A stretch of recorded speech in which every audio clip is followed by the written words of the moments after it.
My name is Kanitaporn Wangnai from Department of Food Science, Technology, Faculty of Agroindustry, Kasetsart University. And today, I'm pleased to talking about the food safety and what is our challenge for the future. If we're talking about the key agencies for food safety control in Thailand, we have the two ministries that are very active on like set up the standard in enforce to make the food in our country safe and also import and export as well. We have the Ministry of Agriculture and Cooperative กระทรวงเกษตรและสหกรณ์ and Ministry of Public Health กระทรวงสาธารณสุข and we have the ACFS the National Bureau of Agricultural Commodity and Food Standards to set up like agriculture standards like from farm from in the field for example. And we have Food and Drug Administration, Thai FDA. I think everyone get used to. And for Thai FDA, they're responsible for set up the food standards and regulations. And for the ACFS or Thai National Bureau of Agricultural Commodity of Food Standards, they have like two kinds of the standard.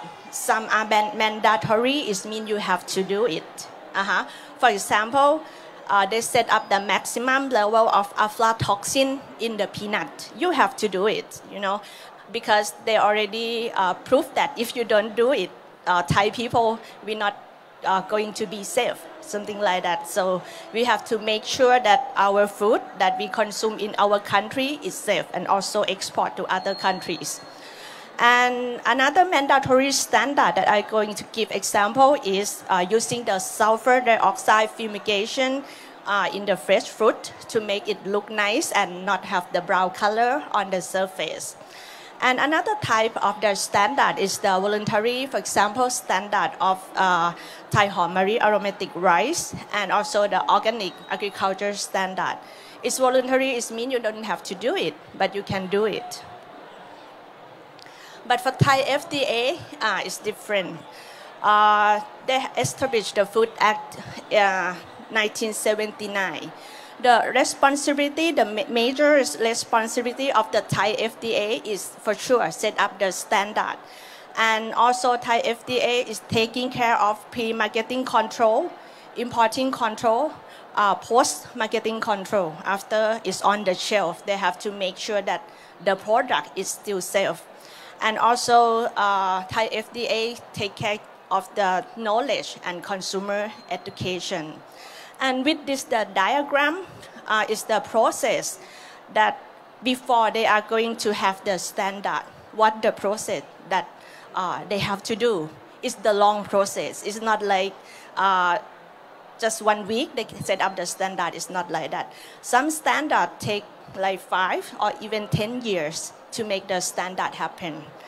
And the standard mostly start from like the problem of the illness in the country or the standard of the international trade that we have to follow or the some public concern issue. And after that, they're going to set up the team and to collect the data. If they have to set up their standard, what the number it has to be. And our farmer can do it or not. And Thai people is going to save or not in terms of the consumer. And one keyword I would like to touch is the risk assessment. Because if we're talking about safety, if we know just the number, we don't know it's safe or not. We need the scientific tool to make sure that the standard that we set up is okay. So risk assessment is the good tool. I will have the example for the next slide. And after they collect the data, they're going to do the public hearing. All the relevant parties will come and give the comments on give the opinion on the standard that going to establish.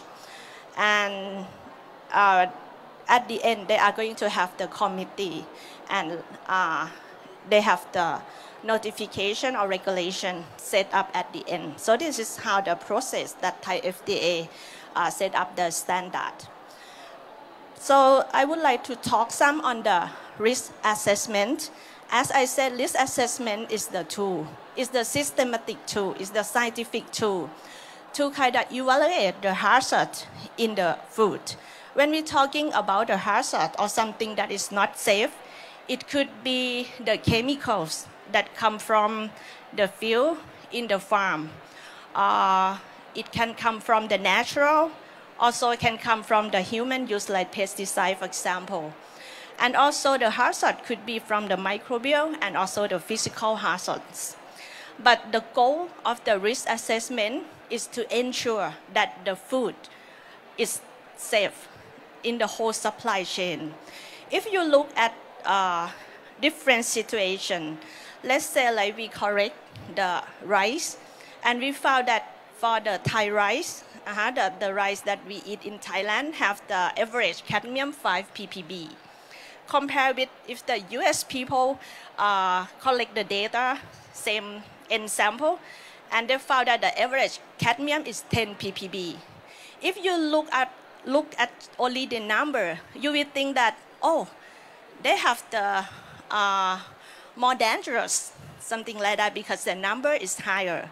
But this assessment is not just look at the number of the contamination. They have to look in the angle that how much the people consume. If you're talking about the rice, Thai people eat rice like 3 meals a day, right? Or even more than 3 meals. However, for the like the American people, they eat rice maybe just 1 a week. This is how the scope of this assessment think about. It's not just the number of the contaminant. And in order to do the risk assessment, actually it's not easy. We teach this in the class, and it took like the whole semester to talking about this. And today I just make it brief to be easy to understand. In order to do the risk assessment, for example, I would like to estimate the risk of some contaminant in the food. I have to know how much that compound have been eaten, right? So we have to know consumption level. Let's say I would like to know cadmium in the rice. I have to know first how much Thai people eat rice. And how I'm going to do this? Actually, we are lucky that our government, by the ACFS, they have kind of national consumption data, and every 10 years, they are going to update this. So we can take the data from our database. And also, we have to know the contamination level, let's say like cadmium in the rice. So we collect the samples and analyze for the cadmium. After we have these two elements, we can calculate the exposure by get these two numbers multiply each other, and we will get the exposure number. After we get the exposure number, we compare with the safe level. Where safe level come from? Actually, they're provided by the International Food Safety Authority like the EFSA or JECFA or Codex. They have the recommend safe level that how much this compound can get into our body each day. It should not exceed how much. So we compare the exposure with the safe level with the get. If exposure level less than safe level, we can say that it's safe. We safe, it's a safe situation. However, if the result is turned out that the exposure is higher than safe level, this is not safe, and we have to concern more. For example, we have to regulate something, or we have to control the mitigation measure to reduce this contaminant in the food. And this is our research team. The example of the risk assessment project that our research team at Kasetsart University working with the government to actually we would like to understand the current situation of this contaminant, and also as we are the food science, we can give some recommendation how to reduce this contaminant to make it more safe for the people. If we look at the harvest and post-harvest field, we experience to like the mycotoxin in the agricultural products. And also we do the nitrate in the hydroponic vegetables. And it's turned out that it's safe. And heavy metal in rice. Pathogen, heavy metal, histamine in insects because we eat insects more and we export as well. And recently we got the project work with the Department of Fishery to do the risk assessment of the biotoxin in the shellfish. And for the manufacturing and food processing, we do some risk assessment in the food additive that add in the food. And also some food contaminant that formed during the processing. For example, we add the nitrite in the sausage. Nitrite is the food additive. However, during the process, it can form the nitrosamines, which is the carcinogen. So we can estimate the situation that this amount that form is safe or not, and how we could control it. Also, we do acrylamide in the coffee, in the instant noodles, and we also do the risk assessment of 3-MCPD in the palm oil. This is the target is for the export. I took one case that we do risk assessment of the ochratoxin A in coffee. Ochratoxin A is the mycotoxin that form from the fungi like Aspergillus and Penicillium, and it can contaminate in the green bean coffee. And ochratoxin A could cause the harmful effect to our body. And with this project, we work with the National Food Institute, Thai FDA, and also the ACFS. They try to establish the standard in the future. We collect the coffee, both produced in the country and also import from other countries. Fortunately, I think the situation is quite nice. We still can say that with our consumption currently, the situation is still safe, low risk, so you can enjoy your coffee still. However, as we are the food science, we recommend if we have to reduce, because it is the carcinogen, if we have to reduce the ochratoxin A in coffee, what the farmer or the manufacturer should do. And we found that 3 steps that can cause the formation of ochratoxin A. First is harvesting. Harvesting coffee is very important because before the farmer used like the hand to pick one by one, and some of the coffee bean is fall on the ground and they pick on the ground, and that step could cause the contamination of the fungi and produce the ochratoxin A in the coffee beans. So with the farmer this day, they educate and develop some tools to prevent the coffee bean fall on the floor. So this is the example. This is the step that we have to control to reduce the OTA in the coffee. The next step is the sorting. This is the Robusta coffee that we work with the manufacturing, the farmer in Chumphon. So the sorting is very important because when we put the cherry coffee bean in the water, the spoiled coffee bean or the not ripe coffee bean is going to float up, and the good coffee bean will go down. So we can sort this very easy.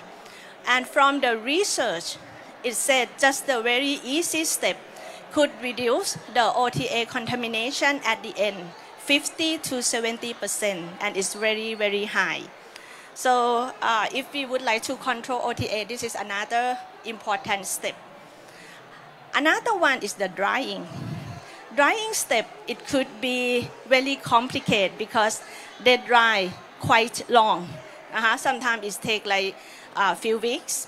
And if it's raining, they have to take in and out to don't let the rain in the coffee bean.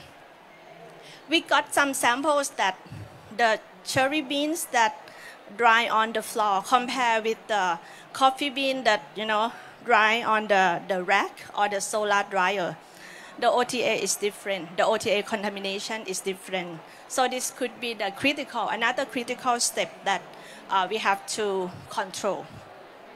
And the storage, the coffee bean in like the room, the big room, is important because sometimes they collect like 6 months or a year.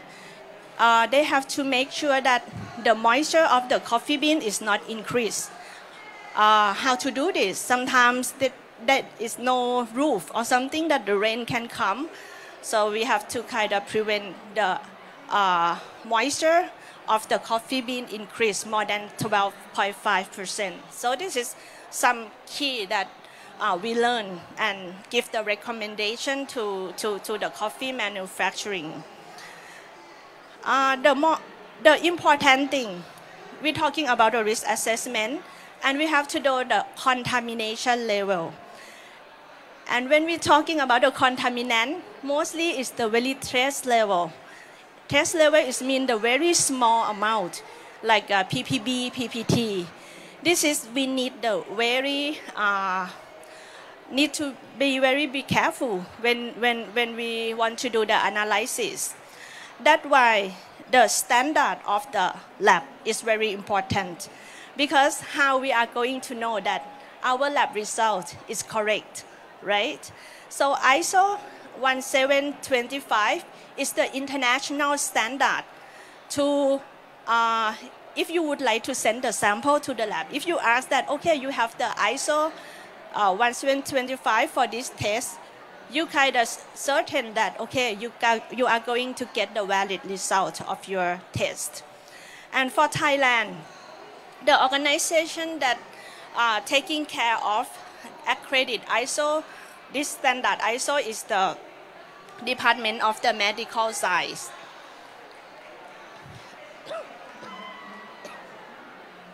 This is the example of the ขออภัยนะคะขอดื่มน้ำนิดนึงนะคะ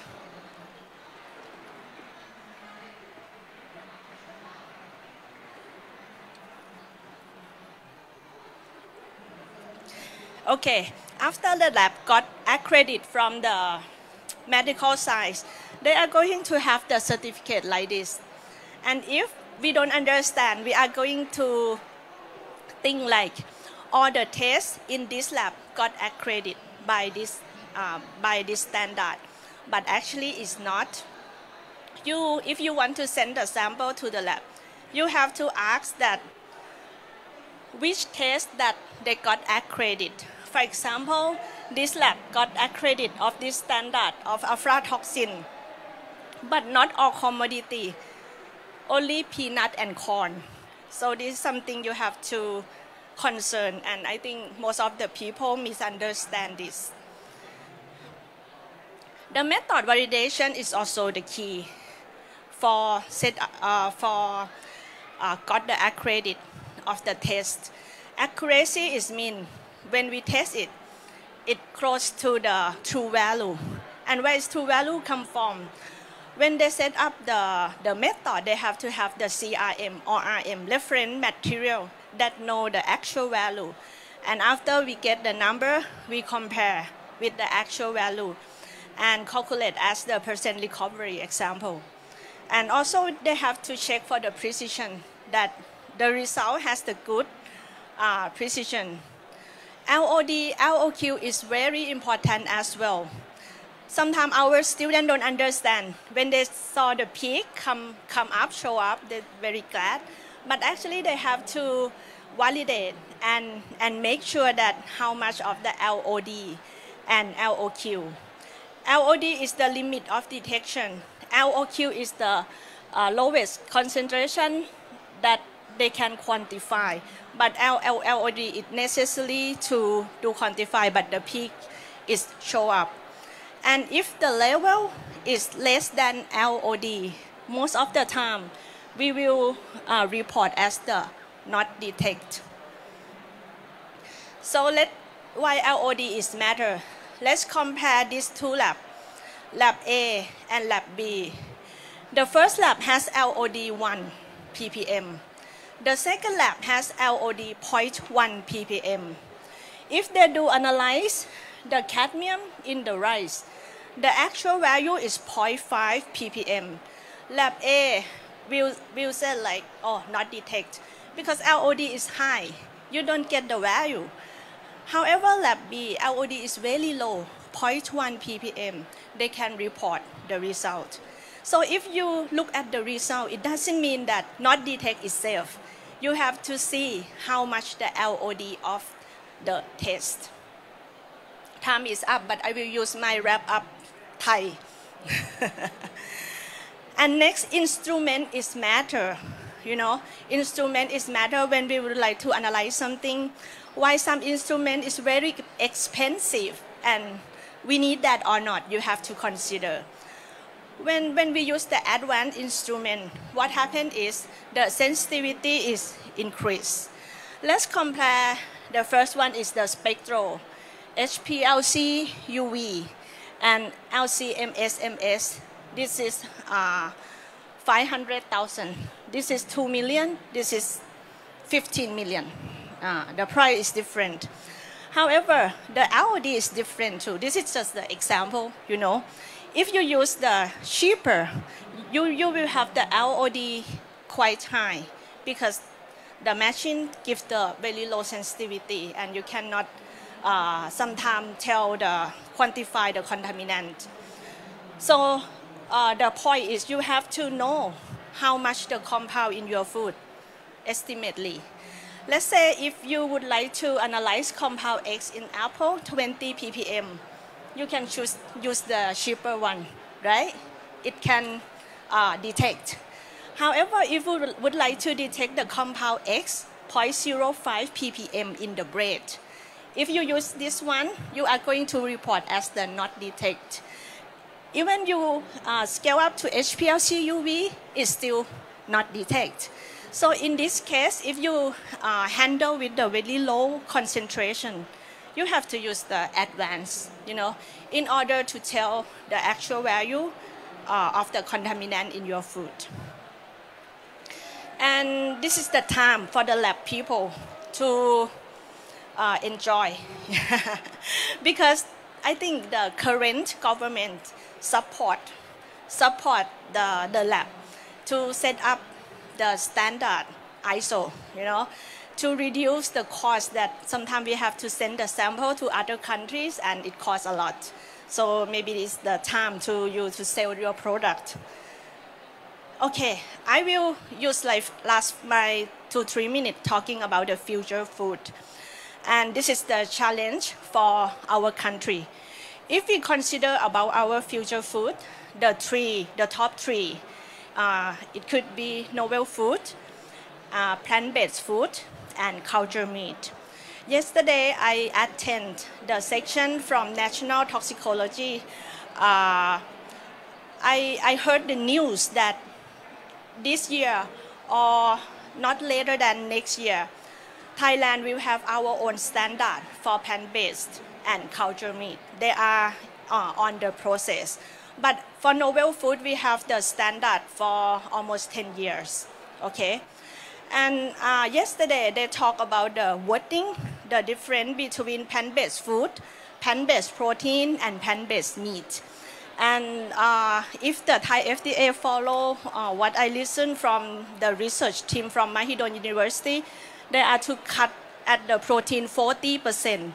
If your product has protein more than 40%, you can use the name of the plant-based protein because they compare with the tofu. Tofu has the protein around 38 to 40%.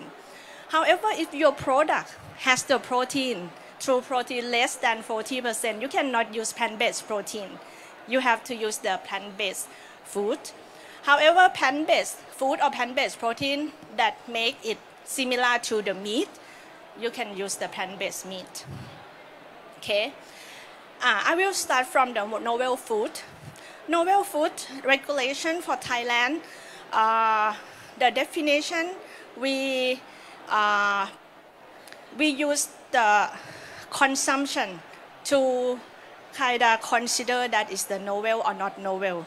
If the food consumed less than 15 years, we consider as novel food, or the food can undergo a production process that have not been used before.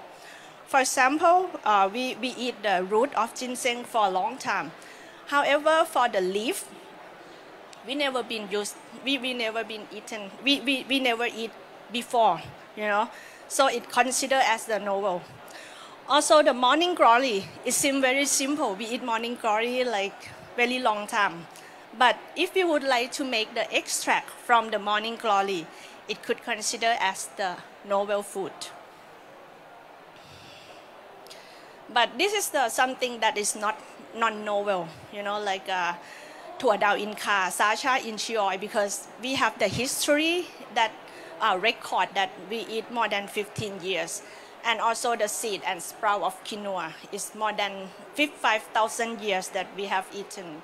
And in order to approve for the novel food, it's quite complicated. I could say it could take you like 6 months more than until 2 years, and it can use a lot of money.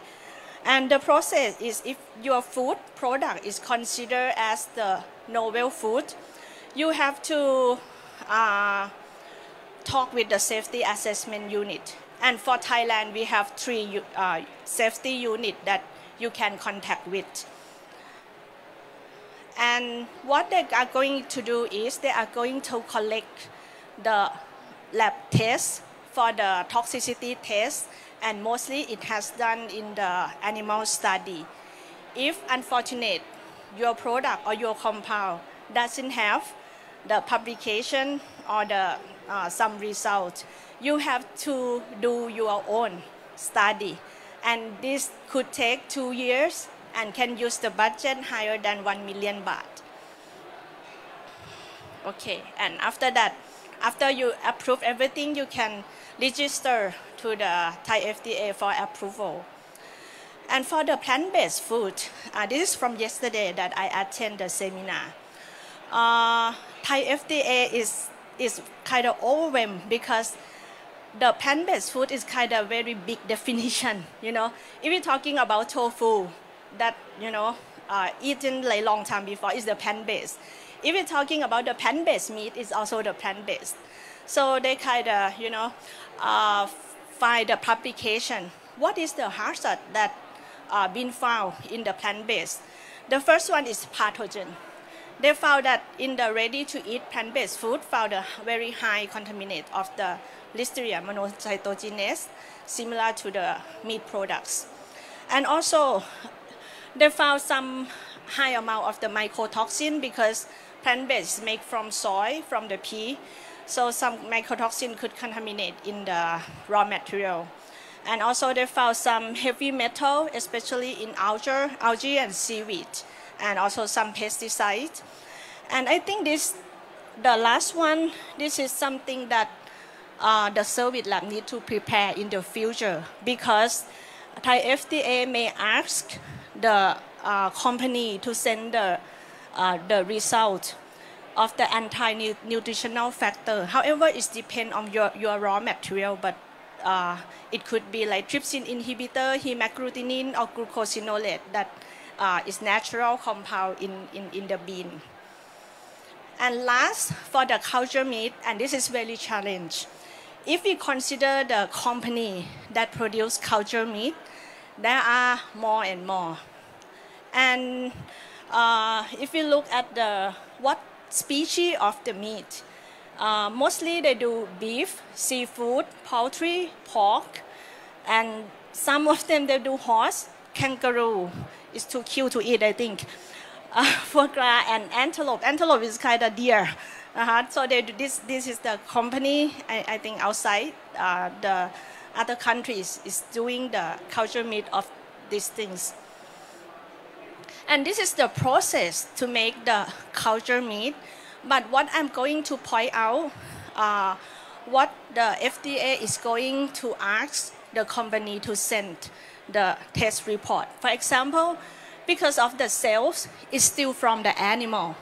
So you may ask to need to send the test report on the hormones or antibiotic things that could contaminate in the cell, like the starter cell. And also some additive that adding during making the culture meat during the scaffold. So you have to identify your additive. And once it's final product, you have to make sure that your product has not not detect pathogen, for example. So this is something that it relates with the lab, that you have to get this done and show up to the Thai FDA in order to approve this. And after you get the final product, culture meat is considered as the novel food. So you have to do that. Let's say like animal study to test that it's safe. Okay, I think this is the end of my talk. And three things emphasized for the Thai food safety. The first one, risk assessment is important, And ISO standard is important for the lab. And last, the future food is coming, so the lab need to prepare things on this one. All right, thank you very much.